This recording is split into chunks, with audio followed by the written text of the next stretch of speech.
I'm so excited. I'm so grateful. I'm happy to be in your various lives and homes today. Another Sunday, third Sunday in you. Hey, January tún ti ń lọ. You better be teaching yourselves now to number your days, so that you can apply your heart to wisdom. I need somebody to answer me. How long is that character? How long is that attitude? For how long? For how long would you continue to become a subject of pain to your wife, pain to your husband, pain to your parents? For how long are you going to be a prayer project in every prayer house? Is your name they take there? For how long would you be the subject of hypertension in the family? For how long are you going to stay in consistent act of anger? For how long are you going to be keeping malice in that marriage? For how long are you going to say, well, that's how I am, this is who I am, bí mo ṣe rí nìyẹn, I am that I am, èmi ni tí ń jẹ́ èmi ni, Ọlọ́run nìkan ló ń jẹ́ bẹ́ẹ̀ o? For how long would you be the only one that they call the black sheep in the family? For how long are you going to be living in debt? Ohun ọwọ́ mi ò tó, máa fi gọ̀gọ̀ fà. For how long would you be in a place where everybody knows that ọmọ yẹn fìríǹdì ọ̀kẹ́ ni o, tó bá ti lọ bẹ́ẹ̀ oní nǹkan máa ké ni o? For how long would you be a backbiter? Ọ̀rọ̀ ọlọ́rọ̀ orí tébù ẹ̀ náà máa gbé sí tó kàn àti tí ò kàn ẹ́. For how long are you going to be a destroyer? For how long are people going to look at you and you become a subject of shame? For how long? For how long would your wife want to walk out on you in marriage because of your attitude, because of your character? For how long would your wife say, I'm done? Your husband says, I'm done. For how long? Answer those questions yourself. Èmi máa ń fẹ́ràn ìbéèrè nítorí pé Yorùbá lẹ́ni tó bá béèrè ọ̀rọ̀ ló ń fẹ́ di ẹ̀ gbọ́. This is the third Sunday in 2022. Let's just wake up and sleep. December is here again. For how long?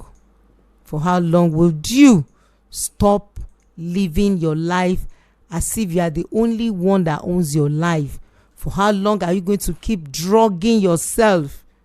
You bought and built, you've bought and built all the houses in various brothels, in various beer parlors. For how long would you continue to hurt your children and hurt your home in such a way that your children don't even want to hear about your God? Your God does not have power in your mouth. For how long would you be a shame to your religion? Morals even tells us that some things are not supposed to be. Some things are not done. Morals tells us you can't do this and get away with it. Please, don't enter the first week in February with this kind of attitude. Do something about your life. I may be very hard and tough. I just tell people to think. My name is Olufunke Adetuberu. On behalf of a passionate leader, an excellent leader, a man that has made up his mind to be so focused. Somebody said, they are talking about you. Forget it. If you don't want anybody to say anything about you, say nothing, do nothing, becomes nothing. They will still talk. Fẹ́ kéèyàn sọ nǹkan kan, má ṣe nǹkan kan, má jẹ nǹkan kan, má dà nǹkan kan, wọ́n á sì sọ̀rọ̀, wọ́n á ní apà ní arúgún ni ẹ́. That's life.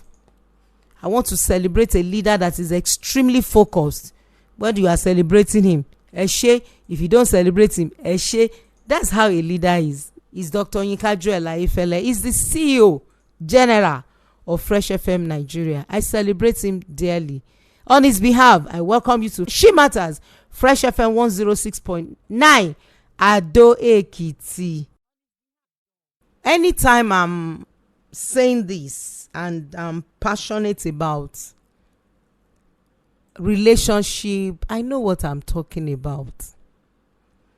I've said it before, let me say it again. Your health is your marriage. Your wealth is your marriage. Your happiness is your marriage.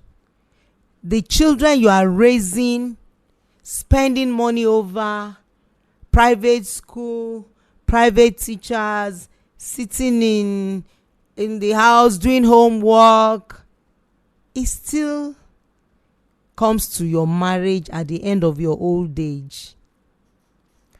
If you are not bothered about your health, you are not bothered about your wealth, you are not bothered about your happiness, what about your old age? There is no price that is too high to pay and to pain to have a good marriage.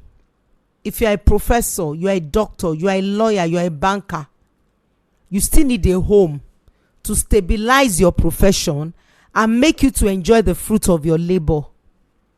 And it's so painful that the children that are raised in a home, in a marriage, in a relationship that is dysfunctional transcends the couple. Goes beyond the couple. It goes into the future of those children. And this is a pain to my heart. If you are single today and you are hearing me, don't ever take premarital counseling for granted. And it's not everybody that knows what they are doing when it comes to premarital counseling. I must tell you that as an institution, one of the things I do first is to check your background. Where are you coming from? What does the relationship of your dad and your mom, what do they look like? Were you from a functional home or a dysfunctional home? It could be monogamy and be dysfunctional. If it is polygamy, it's super dysfunctional. And all of these things travels to us, to our future in our marriage and relationships. I can never overflog it. You know how many cases I handle on a daily basis? If I start playing the voice notes that comes to me, to listen to them, or I say them, or play it for you, some of you won't be able to sleep. You don't even want to know how much tears I personally shed listening to some pains, groanings, trauma, abuse in the lives of our children. Please, this is a new year. It should be a new season, a new beginning for everyone hearing me today. You cannot afford to be unfair to yourself. I don't like inflicting pain on myself. Not doing the right thing in your relationship is self-torture, self-affliction, self-infliction of pain. Because you don't have two lives to live. Ayé kan ṣoṣo ilé èèyàn máa gbé. Please help me to share. Tell your friends, tell your neighbor about Shematters. Please, my Instagram handle is funkeadetuberu. Please share and tell people about it. Please follow me on Instagram. Funkeadetuberu is my handle. You will listen to some of the Shematters episodes there. Please. You know why I'm talking as if I'm pleading and begging? It's because children, young adults, aged, they are screaming, crying for help, wanting a solution, having questions they cannot answer. And listen, everybody is from a home. Nobody jumped from heaven to this earth. Gbogbo wa yìí ìdílé la gbà kọjá, inú kan la sùn. Ọkùnrin àtobìnrin kan ló ṣètò wa. I wish you could feel my pain today. and feel my heart.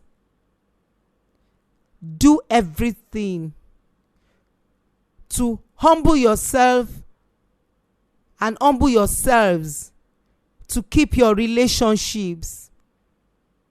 Where two elephants fight, grass suffers. Children are crying, children are dying. And listen, àwọn ọmọ wa yìí lọ́jọ́ ọ̀la wa o.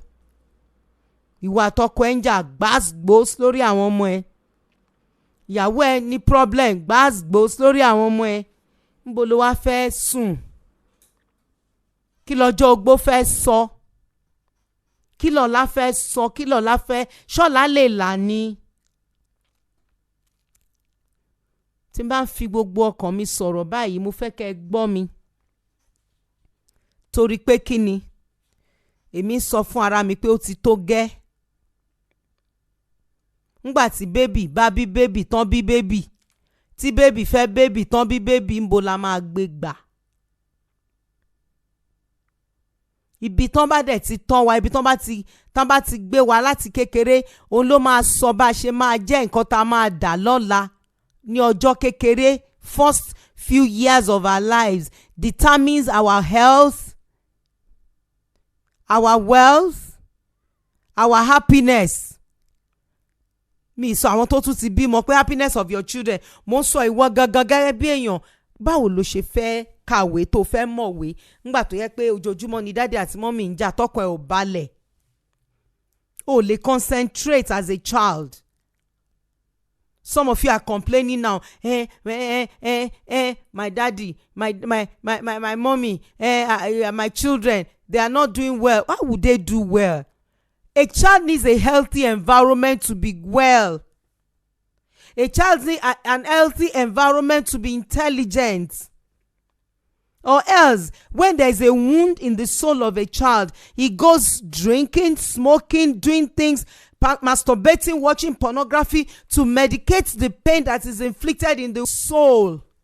Everyone you see out there doing Yahoo and Yahoo Plus and getting into drugs, hard drugs and all of them, they were children raised from an unhealthy home because they are sad. Nature does not allow for sadness. Something must be done when you are not happy. Your soul is not permitted to be wounded. A wounded soul will be a soul that will be addicted to something. The way I'm talking today, you are wondering, kí ló le tó lè? Ó mà le jù bẹ́ẹ̀ yẹn lọ. You are complaining, ọmọ mi ṣe báyìí, young adult, kò fún mi láyọ̀, kò fún mi ní ìdùnnú, ó ń ṣe báyìí. Báwo ni ò ṣe ní ṣe bẹ́ẹ̀? Are you a serious example of a good father, a good mother? Take responsibility for once, please.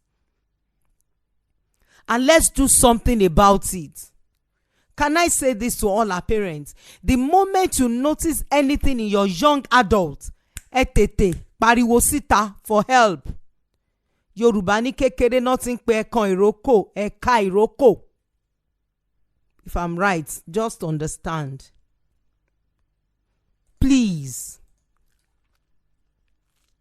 If you don't deal with some things now that you are alive and the child is moldable for formative years, if you cannot do anything, if you don't do anything now, that will be a serious matter for the rest of your life.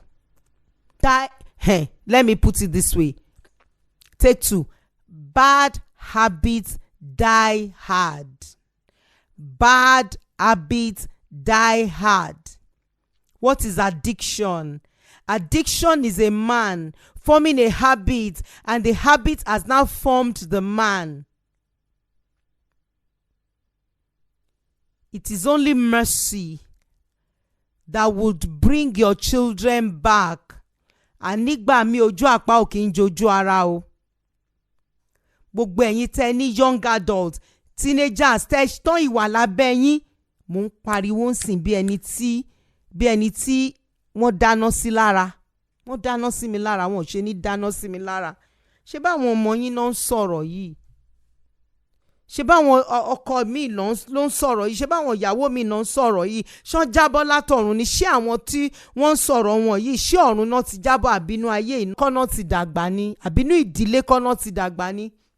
àtúnwárí àwọn bàbá mi tó jẹ́ pé ṣé mo fẹ́ sọ pé wọ́n ti ya ẹ̀hànnà ni? ẹ máa lu ọmọ yín obìnrin bí ẹni tó ń lu ọkùnrin. ẹ máa lu ọmọ yín ọkùnrin bí ẹni tó ń lu ẹgbẹ́. mo mọ̀ pé ẹ̀yin náà ní wàhálà ni, because èèyàn ò lè fúnyàn ní nǹkan tí ò bá ní. I know you cannot give what you don't have. I've said it before. tí wọ́n bá fẹ́ fúnyàn láṣọ wọ́n máa ní tara ẹ̀ náà máa ń wò. èmi ò gbọ́ yẹn mọ́ o. tó bá fẹ́ fún mi láṣọ màá wò bóyá ò yá aṣọ yẹn wọlé patí tó yá lọ. mi ò lè gba nǹkan tó ní. You can't give what you don't have. Life is not wired for you to give what you don't have. And it's not fair. It's not fair. Bringing children to this world, it's not by force now. And if you are listening to me, you are a young girl. Wọ́n ní o lọ kàwé o. Wọ́n ní sisi làkàwé. Ọkà tirẹ̀ dé ilé bọ́yì. Ìgbóǹgbóyún ti bẹ̀ álé. Wọ́n yí kò jòkó ilé ìwé. Ó fi kásẹ́nu eyege jẹ. Ó ń ṣera rẹ̀ tó bá ń gbọ́ mi as a young girl. And the next thing is you want one boy to pregnate you. You will live to regret it for the rest of your life. O ṣetán school. O kàwé. O níṣẹ́. Ṣóyún ló ń kàn. Ṣóyún ló ń kàn. Ṣóyún ló ń kàn. Is that how life is? You better go and sit up and face your book now. Ṣé tọ́kùn ẹ̀gbọ́n náà èèyàn young people tẹ́ ń gbọ́ mi? Ẹ̀yin especially girls, this is Shematters. Let me ask you a question. Ṣé tọ́kùnrin bá fún ẹ lóyún sìn, ṣé òun ò ní ṣiṣẹ́ mọ́? Àbí wọ́n lò ní ṣiṣẹ́ mọ́? Ṣé òun ò ní lọ school mọ́? Àbí wọ́n lò ní lọ school mọ́? Can't you think? You are the one. The man will move on. He will marry 20 more of your type, if not better than you. Who feels the pain? Who suffers the consequences? You are the one. All this, I love you. I just want you to be my boyfriend. You better let your head be correct. I'm advising, no. Màmá mi máa ń kọrin kan mo ti kọ́ dáadáa lórí Shematters. Ìyá rẹ kò ní bá ẹ débẹ̀, bàbá rẹ kò ní bá ẹ débẹ̀, ẹlẹ́yà rẹ dilé ọkọ. Onílé ìtọ́nà sílé ẹ̀ tara ẹ̀ náà ń sọ fún. For a young girl here, don't come and tell me nonsense that you want to. I'm just 17. I'm 18. One boy. Face your book. Come on, get out of my sight and face your book. I'm telling you the truth. Because you will suffer it. Now, yo ti ẹ ronú. Tó ẹ pé òun ronú ni. Wo life mommy àti daddy ẹ. Ṣé bó ṣe fẹ́ lọ ayé ẹ nìyẹn. There is a level you get educated to in your life. Ọkùnrin kan ò lè ṣe anyhow. Kì í ṣe gbogbo obìnrin lọkùnrin lè gbà létí kó lù. Ẹ bá ra àwọn obìnrin, ó lù mí, á fọ́ mi lẹ́sẹ̀. Kò ṣe nílò ẹ̀ kó fọ́ ẹ lẹ́sẹ̀. Ṣé o lè bọ́ra ẹni? A wá fún wa 500 naira. Láàárọ̀ ká fi jẹun pẹ̀lú ọmọ méjì. Ṣé bóyá kí n máa mi tẹ̀ mọ̀ bóyá kí n máa gbá àwọn èèyàn wá tán bá bold enough láti sọ story wọn fún yín bóyá ẹ lè rò dáadáa ọpọlọ yín á lè wá síbi tó yẹ kó wá sí. Because really, take it or leave it. Take what I'm telling you clearly. Gbà ni mo sọ Yorùbá English. If anything happens, oníyà ló máa ń jẹ́ ìtọ́jú ń bẹ̀. Ṣé 200 naira 1000 lójúmọ́ tí àwọn ẹgbẹ́ ẹ̀ dẹ̀ mọ̀ pé life is a leveler. Èmi rè lénìí. Gbogbo àwọn cousins ẹ, àwọn nieces ẹ, àwọn nephews ẹ, gbogbo wọn ẹjọ́ máa level ara lọ́jọ́ iwájú ni tó bá decide láti gbóyún kò lé. Tó decide láti máa fi drug kò lé ẹ̀ pàdé. Because ẹlòmíì máa rò pé tó bá yẹ pé kinní kan listen pé wá pé mo ní opportunity kò sẹ́ni tó lọ opportunity, oníkálùkù ló ń fún rẹ̀ ní opportunity. Ta ló sọ fún ẹ pé everybody ló ní opportunity? Ìwọ ló máa mọ nǹkan tó fẹ́ dà láyé ẹ fúnra rẹ̀. And when you make up your mind to become what you want to become, the rest is story. I'm saying it for you. This is a new year again. The new year again. Wàá lọ látàárọ̀, ò ní dé bọ̀rọ̀. You go and meet friends. I will read something to you. Nǹkan tó mú mi máa sọ̀rọ̀ lénìí. Màá kà jáde fún yín. Ẹ mọ̀ pé tí tọ́rọ̀ bá ti ká mi lára dé level yìí, mo ní story láti sọ ni. You are looking at your friends because mọ bí tẹ́gbẹ́ ti ń là ó fẹ́ sáré kú. Èyí ò tiẹ̀ lé wago alágo ṣiṣẹ́. Àti bí mo ṣe ń sọ̀rọ̀ sí òru làwọn ará Amẹ́ríkà wà, àwọn kan ṣẹ̀ṣẹ̀ ń jí. Àwọn kan wà lọ́sàn-án. Gbogbo ẹ̀yin tẹ́ ń gbọ́ mi. Àsìkò yàtọ̀, oníkálùkù ló lásìkò tiẹ̀. Ọlọ́run tún wá ṣe tó pé nínú ayé ìsìn geographical timing tún yàtọ̀. So o lè sọ pé 7 o'clock ti wà Nàìjíríà ló máa fi wait America. Àwọn ará America ń gbọ́ mi sì kì í ṣe the same time. You can't be looking at somebody's wristwatch and be running your life. Àwọn ọ̀rẹ́ wọ́n lo phone ńlá, àwọn ọ̀rẹ́ wọ́n lọ party, wọ́n club, ìwọ náà fẹ́ lọ club. If they put club on your head, you know club, kondo, pam. Wọ́n sọ kondo sí destiny ẹnìyẹn ló bá tán. Àwa dọ̀jọ́ wájú. Ò ní lè lọ síbi táwọn family ẹ̀ ń wà, ò ní lè lọ síbi táwọn cousins ẹ̀ wà. I'm talking to the younger ones now. I can't blame you for your life because your parents caused it. But hear me. They can give back to you in Falkland City. You can end up in Buckingham Palace. Falkland City, Foko, Ibadan. Buckingham Palace, America. Simple. You can choose. Àti fi hàn ìwọ ọmọ ènìyàn ohun tí ó tọ́ àti ohun tí ó yẹ, ohun tí Ẹlẹ́dàá ń béèrè lọ́wọ́ ẹ, yan ìyè lẹ́ni kí o sì yè. Simple. Nǹkan tẹ́mi yàn ni mo bá débi tí mo délé ni o.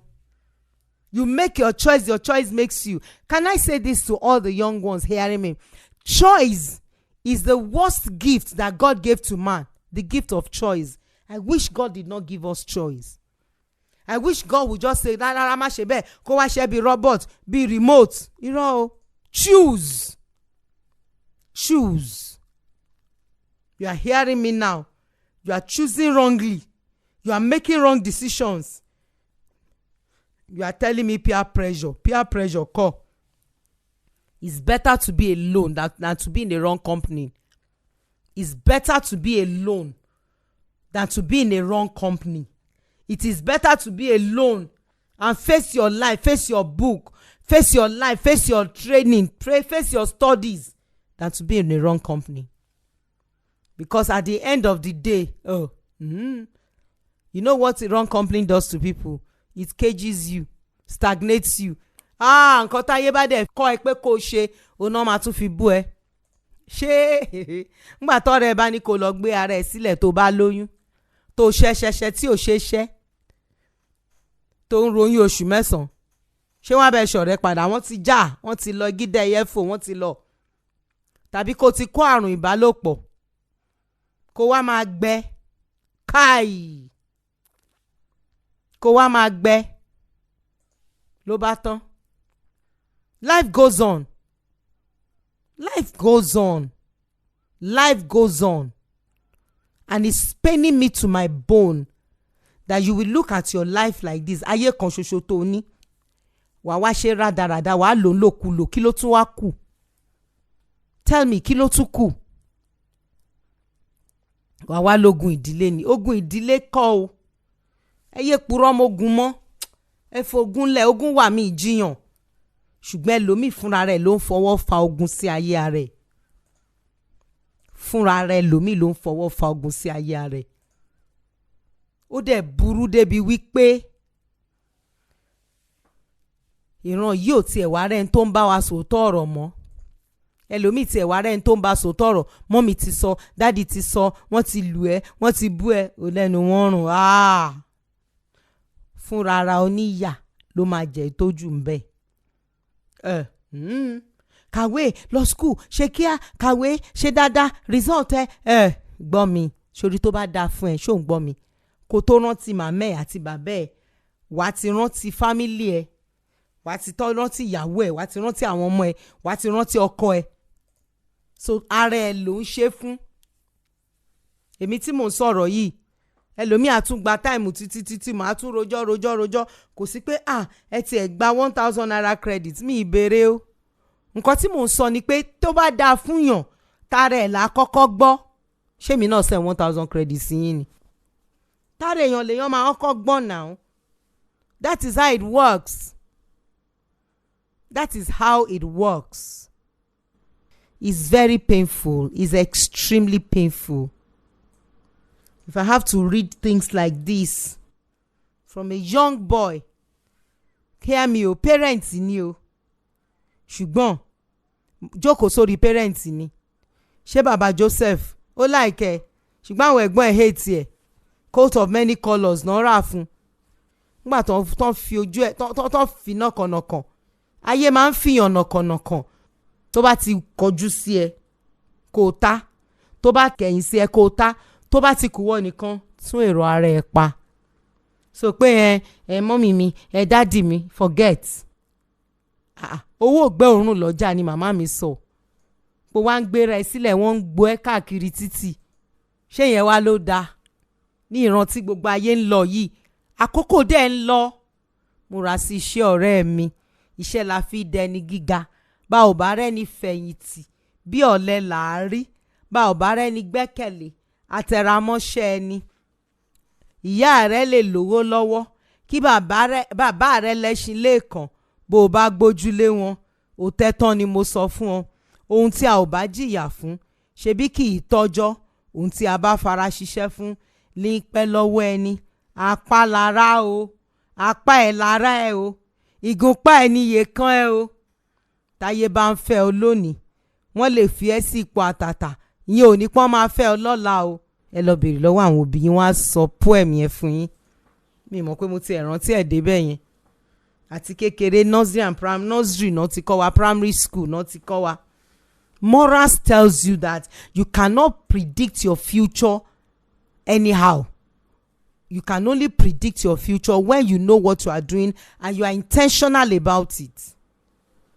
So gbogbo bẹ́ẹ̀ ṣe ń gbégbèsè ayé ẹ̀yin ọmọ 14, 15, 16, 17, 18 bẹ́ẹ̀ ṣe ń gbégbèsè ayé yín bẹ́ẹ̀ ṣe ń gbé ń sìn ló máa determine nǹkan tó máa ṣẹlẹ̀ lọ́la. Mi ò ní dárúkọ ẹni yìí o. My name is so. I'm a student. I have a fear of losing friends and people. I hate to offend people. Tí mi bá parí eléyìí ni mo lè foṣù mẹ́fà treat kéèsì yìí. I have a fear of losing friends and people. I hate to offend people. At the expense of your life, offend people. At the expense of your destiny, lose friends. Do you know that when you are walking in life, you have only the crowd? Tẹ́ bá rìn lọ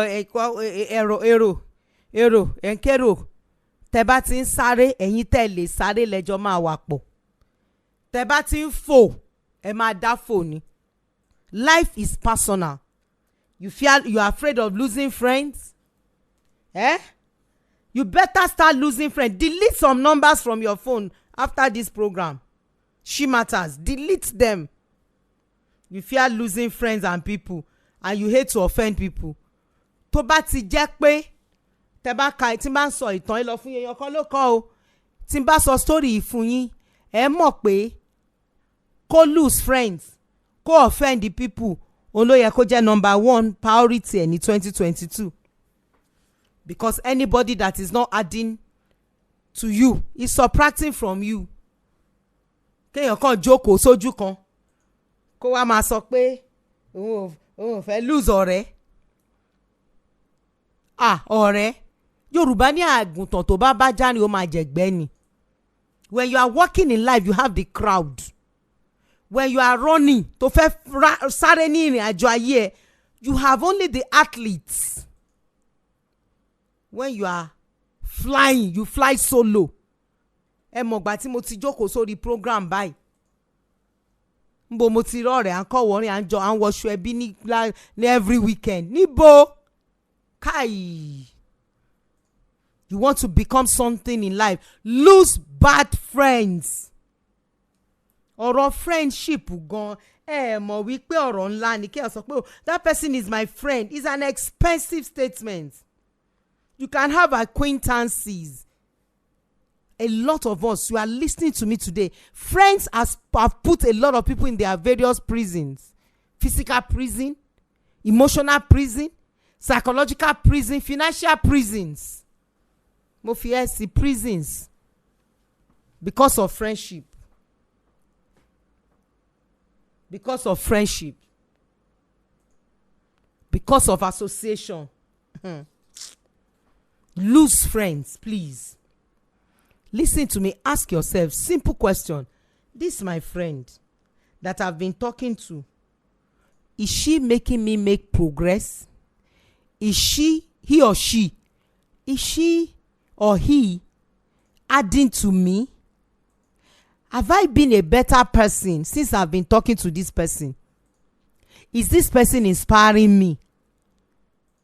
Is this person making me to be a good girl, a good boy, a good wife, a good husband, a good man, a good woman, a good father, a good wife? If that person is not making you to be, cut it off. Cut them off. Mama lo it new. Cut them off. Lose them. Their weight. Nobody flies with weight. Kò sí bí mo ṣe lè fẹ́ rìn kí fẹ́ sáré rìn kí wá gbé àpò sìmẹ́ǹtì sórí. Ṣé mo lè sáré? Ìrìn gan máa gbẹ́sẹ̀ nǹkan kan ni. Ẹlòmíì ẹrù ọ̀rẹ́ burúkú, ọ̀rẹ́ abánidẹ́ṣẹ̀, ọ̀rẹ́ tí ò àdìmọ́ ẹ tí ò ṣe dáadáa fún ẹ, ó ti di ẹrù ẹ ọrùn tí ń wọ̀ ẹ́, ó dẹ̀ fẹ́ rè dànù. Torí pé you fear losing, you are afraid of losing friends. And you don't want to offend people.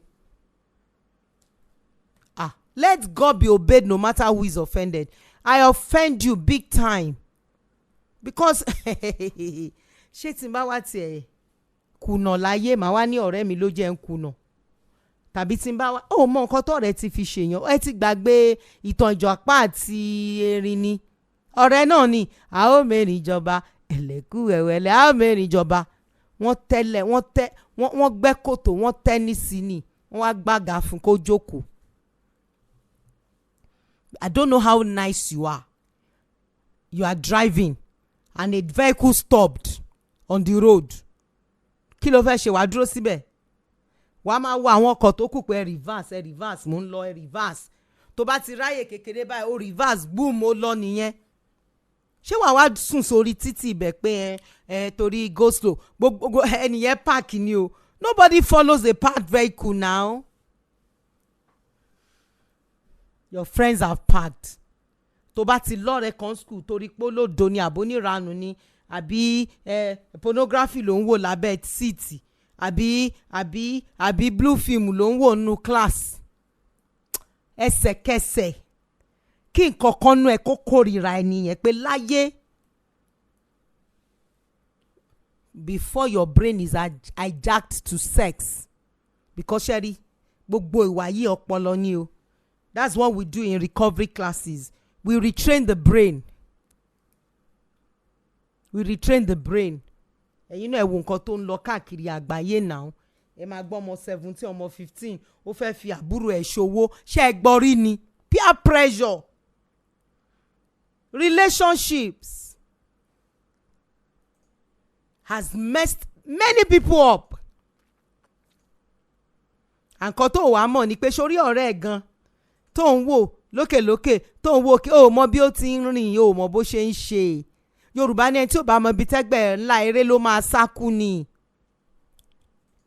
You don't even know bóyá ẹni tó ń wò ó wọ designer lẹ́nìí ó wọ kíní lọ́la ó lè ti ní HIV kó máa bá yí, àbí kó ti ní hepatitis B. Over 60 sexually transmitted diseases ló wà. Àwa ti wà ní ìran tó jẹ́ pé àti ẹ̀ máa ń dijú sí sí kòtò ọ̀rẹ́ ni. A máa ń dijú sí kòtò ọ̀rẹ́ ni. Listen to me and hear me carefully. You are not known by the people you relate with. You are known by the people you avoid.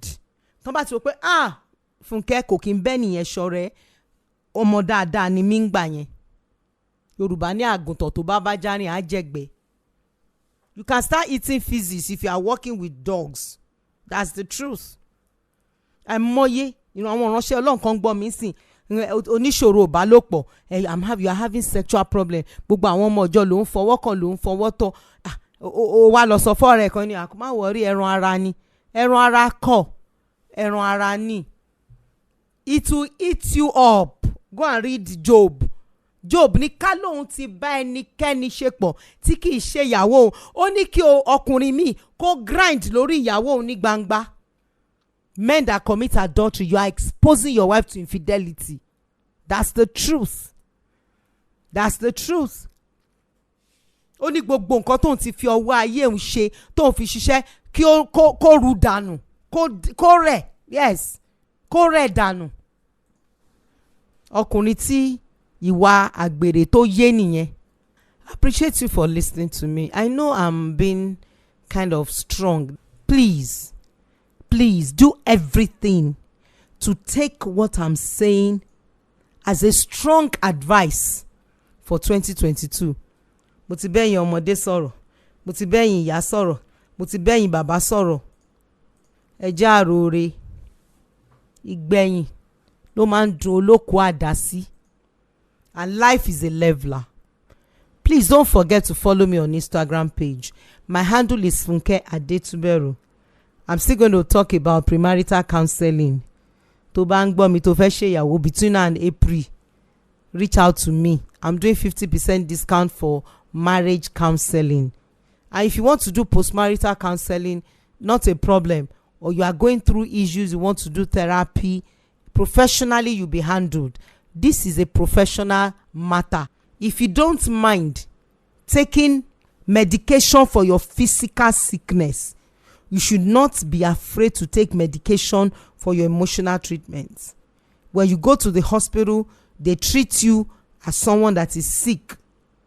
When you are emotionally ill, this boy that said he doesn't want to offend people, he doesn't like to lose friends, he's afraid to lose friends, is the same.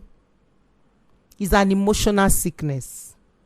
Serious emotional sickness. I'll be right back after this break. Thank you for listening. Welcome back to Shematters. I really celebrate all our listeners. Thank you for your response on my Instagram handle.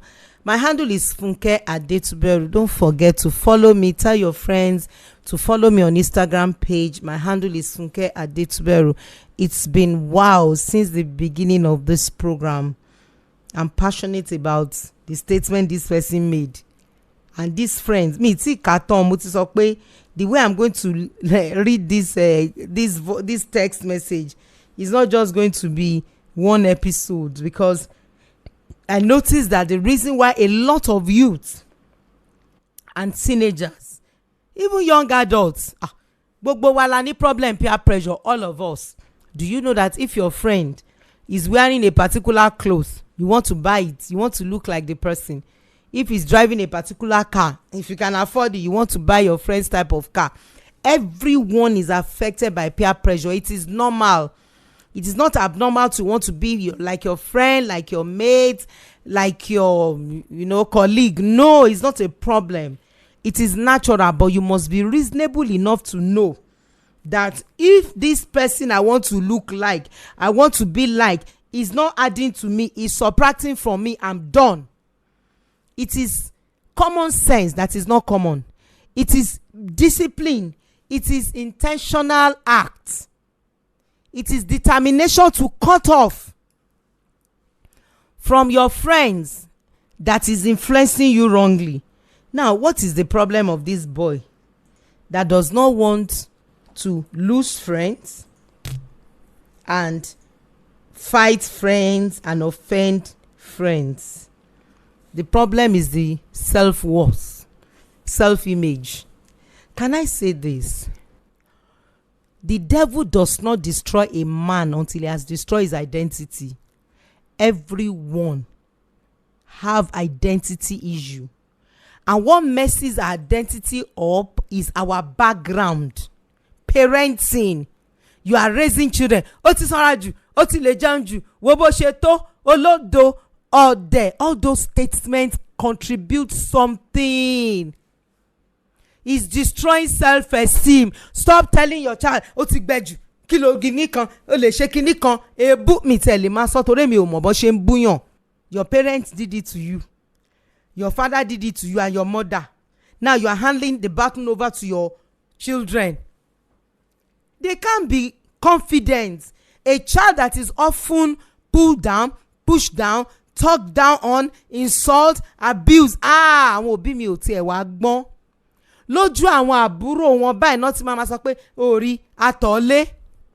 Because she's wetting bed or sleeping and having wet bed does not make him or her useless. Stop it. You are destroying the self-esteem of that child. When that child gets out and he gets to meet someone that will validate him or her, that's why you see them in the cult.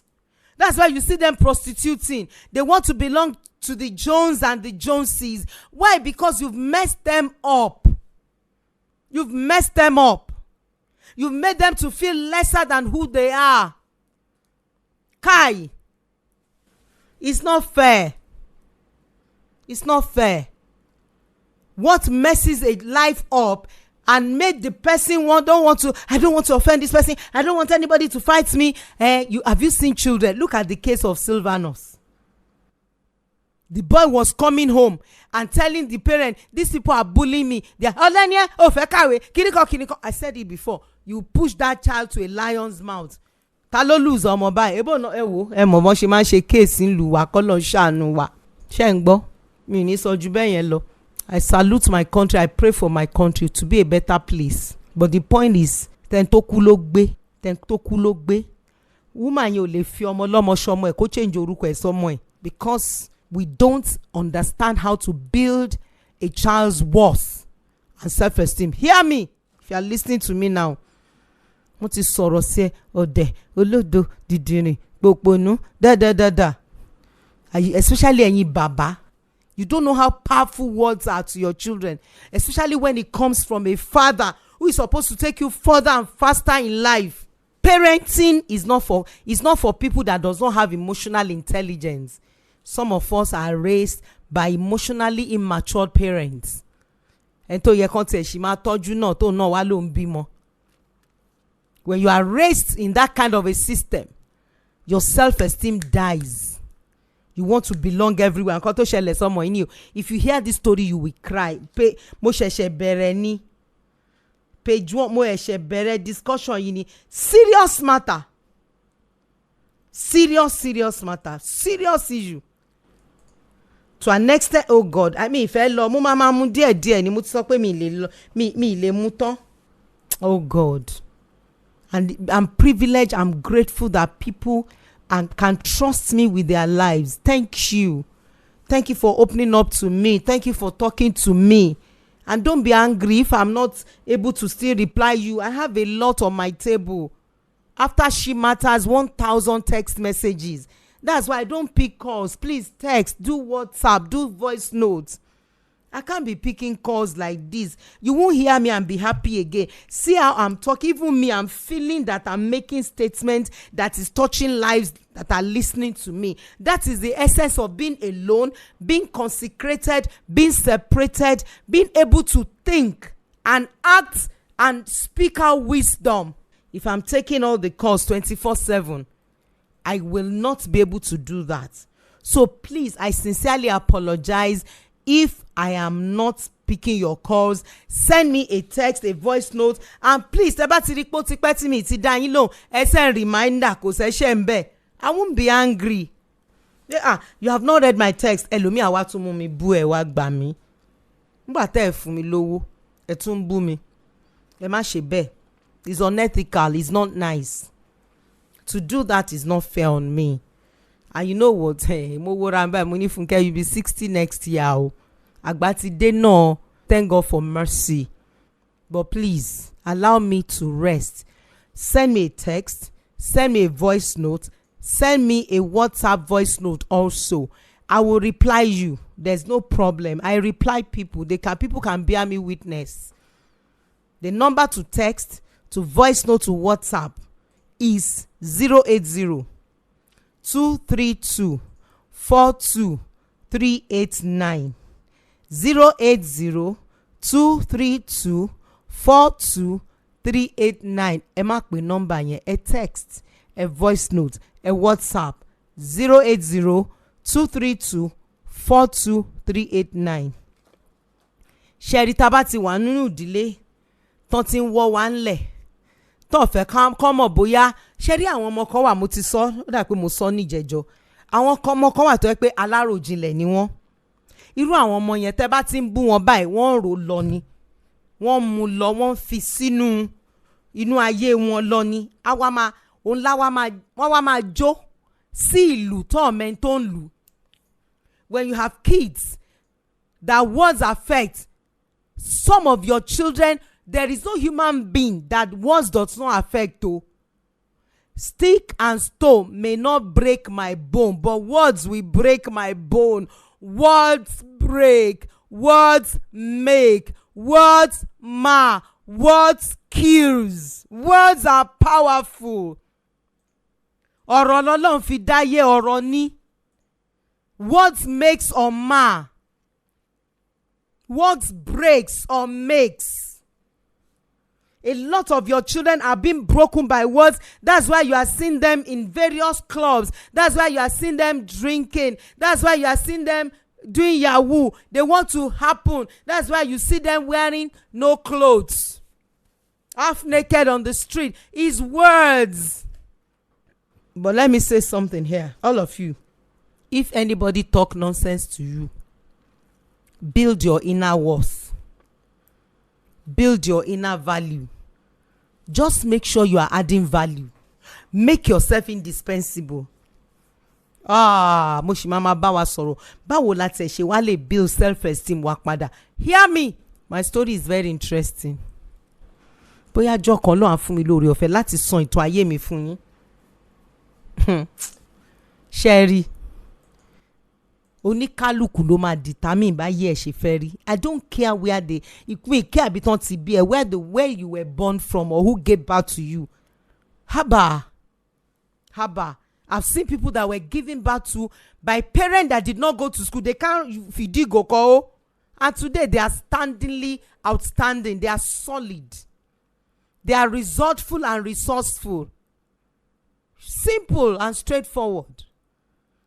Because they told themselves, they traveled abroad and told themselves, Èmi tẹ́ ń wò yìí o, wàá pe orúkọ ẹ tán ni. Go back after listening to this program. Take a mirror and look at yourself in the mirror and call your full name and say, Èmi. Èmi tẹ́ ń wò yìí. Màá dà nǹkan. Màá jẹ́ nǹkan. I will not fail. I will not fall. I will prove everybody around me right and wrong. Ẹni láti prove àwọn kan right. Àwọn tó máa sọ pé yes mo mọ̀ ọmọ yẹn ní potential, mo gba ẹ gbọ́, àtàwọn kan tó máa sọ pé kí ló fẹ́ jẹ́, kí ló fẹ́ dà. Prove them wrong and prove some people right. That's how to live, man. You can't choose who gave birth to you. You are not an accidental discharge. You are not a mistake. Even if you are born out of wedlock. I've told a lot of people that say, bastard. There's no bastard anywhere. That's the truth. You can choose to be the bastard they call you, or you can choose to be a good child they call you, or you call yourself, or they feel like calling you, or they don't even call you.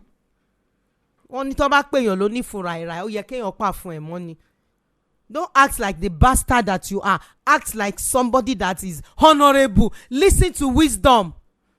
Yorùbá ní tílé bá ń tọ́ ọmọ alẹ́ ibẹ̀ ò tí ì dàgbà ni ó possible, but wọ́n lè má bí ẹ bí bó ṣe fẹ́. You can be a child of one night sleep.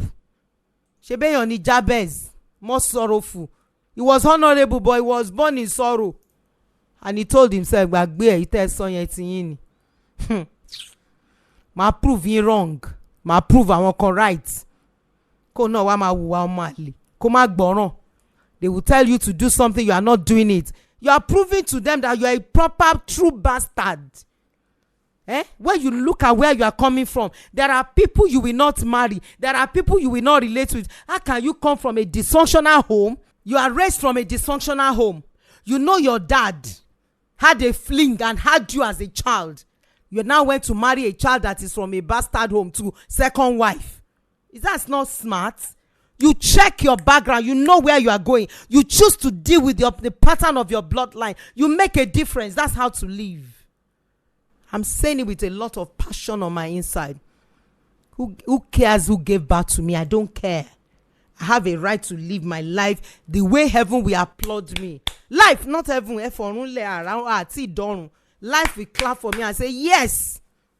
She can't choose the way she was born. She can't decide who gave birth to her, but she can decide who will live, how she will live, who she will live with.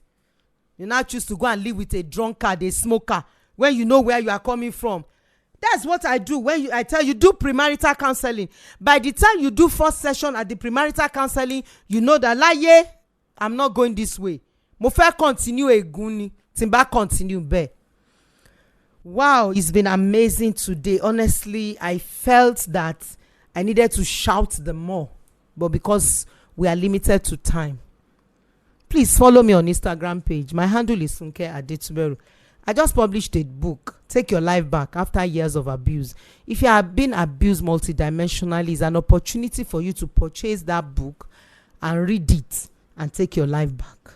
On behalf of Dr. Inkajo Elaifele, somebody that wants you to succeed and prosper in whatever you are doing, whatever you are giving to the society is proud of you. That's the kind of a brother that I have. It's no other person. It's the CEO of Fresh FM Nigeria. On his behalf, I want to say very big thank you to all our listeners. It's been awesome, sincerely, today. Don't forget, live your life in such a way that you will have no regrets. I appreciate you so dearly for listening to me. My name is Olufunke Adetuberu. Thank you so much. Don't forget, if you have questions, you want counseling, you're going through stuff, the number to text, please don't call that number, is 080-232-42389. Please don't call. Text, voice note, WhatsApp, 080-232-42389. My Instagram